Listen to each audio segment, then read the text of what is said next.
What's up guys, welcome back to the channel. Didn't make a video for a couple of days because I had a competition on Saturday and I'm going to make a video about that as well. But today I just want to share a quick thought that occurred to me today. I just came back from a run and I want to talk about hybrid training because hybrid training is like all the rage now. Like there are so many hybrid influencers and it's really like a trend.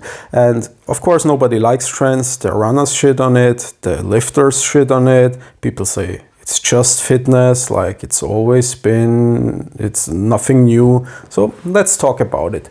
So my opinion is like I've been talking about the hybrid mentality for training for a couple of years. And I believe it's really the way forward. Like it's really the best way to train for the average person. And why is that? Because people say it's always been a thing, right? And I can tell you, no, it's not. Because I remember when I was coming up, like getting into fitness and stuff, 20 years ago, it's not too long ago, people weren't hybrid training, right? You had the endurance athletes and the runners, and maybe they did some strength training to support that, but that was about it. And most of them didn't even do any real strength training. They would maybe do some like light body weight mobility stuff, but certainly very few runners did any barbell work back then.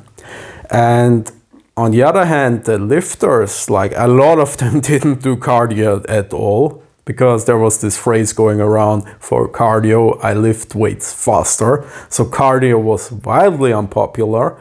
Of course, the bodybuilders did some like cardio for fat loss, or maybe some people did some low intensity cardio just like for health.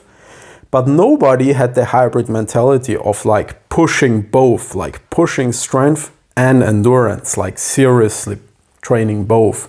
And obviously, as a generalist, you're never gonna get to a high level in both areas, right? But you can get to a like reasonably high level. And that's not something we saw 20, 30 years ago. Except like for some niche areas, like of course people were like training for special forces selection, for example, and yes, they would train both strength and endurance, but not at that scale, okay? It wasn't like a mass movement like it is now. And I believe that's a good thing. That's amazing, because that's really the way we should train to optimize our function as humans. Because those specialists who go really far in one direction, we think of them as some like as the super athletes, and they are. But I just had that thought when I saw, I'm not going to name names because I don't, this channel is not supposed to be about negativity, but I saw a video of a super high level triathlete demonstrating a box jump. And that guy is like, if you saw him like in triathlon, like if you measured his VO2 max, we would say, well, that's like a super athlete, a god, right? And I can tell you, the way he jumped onto that box, it looked so ridiculous. Like, if you saw that, you'd say, that person doesn't have an athletic bone in his body. And that's like the halo effect, right? We assume just because someone is very good at one thing, that they are that super athlete, and they are, but only in that one specific thing, in that one area. And same thing, obviously, with the lifters, right? I mean, that's well known. Everybody knows the guy who's like super strong and can bench press a car, but gets out of breath just walking up the stairs. And obviously, for me, those both of those aren't really like interesting perspectives, like not what I would want for myself. I want both. Like I want the VO2 max and I want the strength and the power. And obviously I'm not going to go as far in either direction, because like to say, you can't ride two horses with one ass, but you can still get pretty good.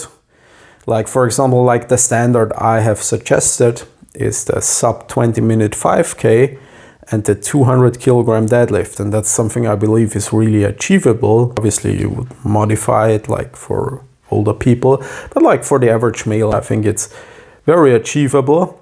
And a sub 20-minute 5K is obviously very slow for a real runner. Like for a 5K runner, that's like basically not even intermediate.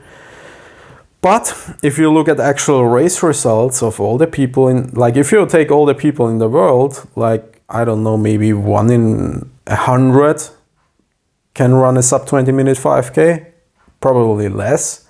Now, of course, this includes old people and people who don't run at all. But let's take all the people who run 5Ks, all the people who run 5K races.